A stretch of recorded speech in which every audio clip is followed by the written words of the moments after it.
Hello friends, welcome to the channel electrical and automation. दोस्तों, आज आपके लिए मैं बहुत ही बेहतरीन वीडियो लेके आ गया हूँ। आज दोस्तों जो वीडियो लेके आ गया हूँ इसमें मैंने शॉर्ट्स ऑलरेडी बनाया हुआ था। ये दोस्तों जो पैनल आप देख रहे हैं ये ACDB पैनल है। किसी भी DCS सिस्टम में जो होता है, वैसे तो इलेक्ट्रिकल सिस्टम में ACDB पैनल होता है, लेकिन हम उस ऑलमोस्ट सेम है, बस इसमें एक और डिवाइस ऐड हो जाती है। वो दोस्तों होती है स्टैटिक स्विच। इसके बारे में हम आपको पूरे डिटेल में भी समझाने वाले हैं। आप कहीं मत जाइएगा, इस वीडियो को लास्ट तक देखिएगा तो एक एक चीज़ आपको समझ में आ जाएगी कि ACDB पैनल में होता क्या है।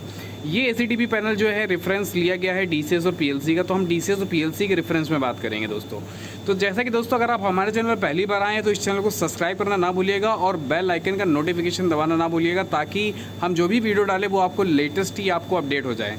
इसके अलावा हम जो है आपको Facebook group, Facebook page, Instagram page में भी आप हमें फॉलो कर सकते हैं। वहाँ पे हमें लाइक शेयर कर सकते हैं ताकि आपको डेली पोस्ट से भी रूबरू होते रहें।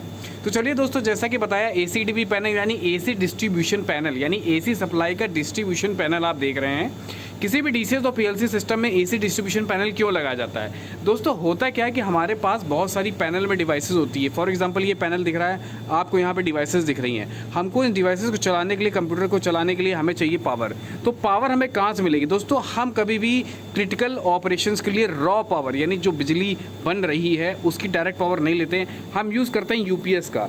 तो हम रॉ पावर सप्लाई को UPS में डालते हैं। UPS हमें UPS के दो काम है, एक तो बैटरी बैकअप भी देता है, दूसरा UPS हमें रिफाइन करके भी देता है। वो पावर हमें क्या होती है? रिफाइन होकर मिलती है। रिफाइन का मतलब यानी सर्जेस और दुनिया भर की फ्लिकरेंस वगैरह, फिल्टर्स, फ्लिकरेंस जो होती है ना, वो फिल्टर करके देता है। तो एक बार जब हमारी UPS से पावर सप्लाई यहाँ पे आ जाती है तो वो दोस्तों सबसे पहले कहाँ पे आती है? वो दोस्तों सबसे पहले आती है स्टैटिक स्विच में। ठीक है दोस्तों, स्टैटिक स्विच क्या होता है? ये बहुत ही इंपॉर्टेंट चीज़ होती है। स्टैटिक स्विच में होता क्या है दोस्तों? ये ऐसा स्विच है, देखिए आपने रिडंडेंसी सुनी होगी। देखिए हमने अभी आपको 2 UPS दिखाए थे। 2 UPS क्यों दिखाएं? कि एक UPS बंद हो जाए तो दूसरा चालू हो जाए। लेकिन होता क्या है दोस्तों, अगर हमारे पास हाई लेवल की रिडंडेंसी नहीं है तो हमारा एक UPS बंद हुआ और दूसरा UPS चलने में कुछ मिली सेकेंड्स भी अगर ले लेगा तो मेरा प्रोसेसर, मेरा कंट्रोलर, मेरा DCS, मेरा PLC कुछ सेकेंड्स के लिए बंद हो सकता है और मेरे प्रोसेस जो है बहुत बुरी तरीके से डिस्टर्ब हो सकते हैं। शायद मेरी टरबाइन भी ट्रिप हो सकती है, यानी मेरी क्रिटिकल इक्विपमेंट भी ट्रिप हो सकते हैं। तो ये स्टैटिक स्विच क्या होता है? ये रिडंडेंट स्विच आपने सुना होगा। ये रिडंडेंट स्विच से एकदम अलग है। स्टैटिक इसका नाम इसलिए है कि कोई भी कंडीशन हो, आपकी पावर सप्लाई इंस्टेंटेनियस, एक वर्ड आपने सुना होगा इंस्टेंटेनियस, यानी एट अ टाइम आपकी पावर सप्लाई कभी भी कट नहीं सकती है। आपको इसका डायग्राम दिखाते तब आपको समझ में आ जाएगा कि क्यों नहीं कट सकती है। ये दोस्तों हमने यहाँ पे इसका सिंगल लाइन डायग्राम बना रखा है। ये स्टैटिक स्विच का डायग्राम है। ये सोर्स 1 UPS से पावर आ रहा है, ये सोर्स 2 से आ रहा है। इस स्टैटिक स्विच में 2 फ्यूज़ लगे हैं, फिर एक VTT लगा हुआ है। ये आपको टर्मिनेशन वोल्टेज, आप गूगल में जाके पढ़ लीजिएगा, प्रोटेक्शन होता है, वो लगाया गया है। फिर आपका फाइनल आउटपुट यहाँ पे आ गया है जो कि कनेक्टेड है। सपोज़ करिए सोर्स 1 में या इसमें कुछ दिक्कत आती है, वो तुरंत सोर्स 1 की स्विच करके बाईपास से ले लेगा पावर।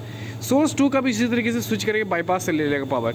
यानी फॉल्ट आते ही तुरंत वो पावर स्विच कर देगा विद इन मिली सेकेंड्स, यानी आपका जो सिस्टम है वो डिस्टर्ब नहीं होगा। तो ये था स्टैटिक स्विच के बारे में। अब स्टैटिक स्विच से जैसे ही मेरी पावर आ गई तो उसके बाद पावर हमने भेजी फ्यूज़ में। फ्यूज़ के बाद हमारी यहाँ पे लगी हुई है ये MCB और बेसिकली ये RCC भी है क्योंकि हायर लोड पे है। इसके बाद हमारी CT लगी हुई है। CT क्या बताती है? CT है जो बाहर लगा हुआ, माफ़ कीजिएगा इस तरफ लगा है, ये जो हमारा लोड है, कितना वोल्टेज चल रहा है और कितना लोड है, ये हम आपके लिए, इसके लिए हमने ये CT लगा रखी है। इसके बाद दोस्तों हमने क्या कर रखा है, एक हर पैनल में जैसे क्या होता है, एक हमारी पास प्लेट होती है जहाँ पे हम उस पावर को क्या कर देते हैं दोस्तों? टर्मिनेट कर देते हैं। हमने सारी पावर को क्या कर दिया है? टर्मिनेट कर दिया है। यहाँ से फिर हम इंडिविजुअल पावर्स उठाते हैं, क्योंकि हमारे पास जब तक प्लेट नहीं होगी तो हम पावर को उठाएंगे कैसे, डिस्ट्रीब्यूट करेंगे कैसे? तो यहाँ पर हमने क्या किया, देखिए छोटे छोटे कई सारे टर्मिनल्स ले लिए हैं। वो टर्मिनल से हमने पावर्स को क्या किया हुआ है, वो हमने एक एक इंडिविजुअल MCB भी ले गए हैं और हर MCB की अपनी एक जो है वो आइडेंटिफिकेशन है कि ये बॉयलर की है, ये टरबाइन की है, ये बॉयलर की इस MCB की है, या इसकी है, ये इसकी है, पावर सप्लाई की है।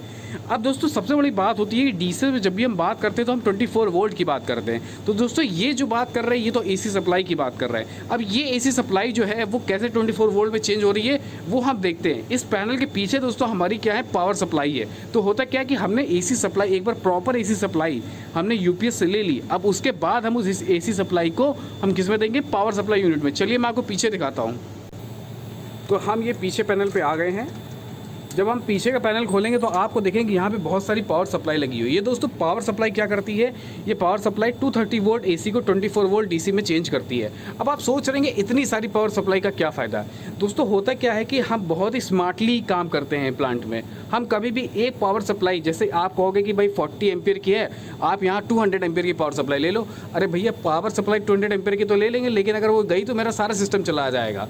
तो हम क्या करते हैं, इंडिविजुअल सेक्शंस की पावर सप्लाई लगा देते हैं ताकि एक में गड़बड़ हो एटलीस्ट। और दूसरा बात तो ये रिडंडेंसी है, मतलब एक सेक्शन की दो पावर सप्लाई, एक गई तो दूसरे से चलेगा। इसके बाद अलग अलग सेक्शन की भी पावर सप्लाई है ताकि एक सेक्शन में गड़बड़ हो तो दूसरा सेक्शन डिस्टर्ब बिल्कुल ना हो। तो ये था हमारा पावर सप्लाई। और उसके बाद जब पावर सप्लाई का वोल्टेज निकलेगा वो भी हम क्या करेंगे, हम एक कॉमन टर्मिनल में ले जाएंगे, वहाँ से उसको 24 वोल्ट डीसी को भी डिस्ट्रीब्यूट करेंगे। तो ये था एक एसीडीबी पैनल का एक ब्रीफ आपको कि एसीडीबी पैनल में होता क्या है। अब आपको उम्मीद है मुझे दोस्तों कि ये समझ में आ गया होगा कि एसीडीबी पैनल में होता क्या। अगर इससे रिलेटेड कोई डाउट है तो प्लीज़ आप हमसे ज़रूर पूछिएगा, और किसी और टॉपिक पे वीडियो बनवाना चाहते हैं तो आप हमसे ज़रूर बताइएगा। थैंक यू वीडियो देखने के लिए।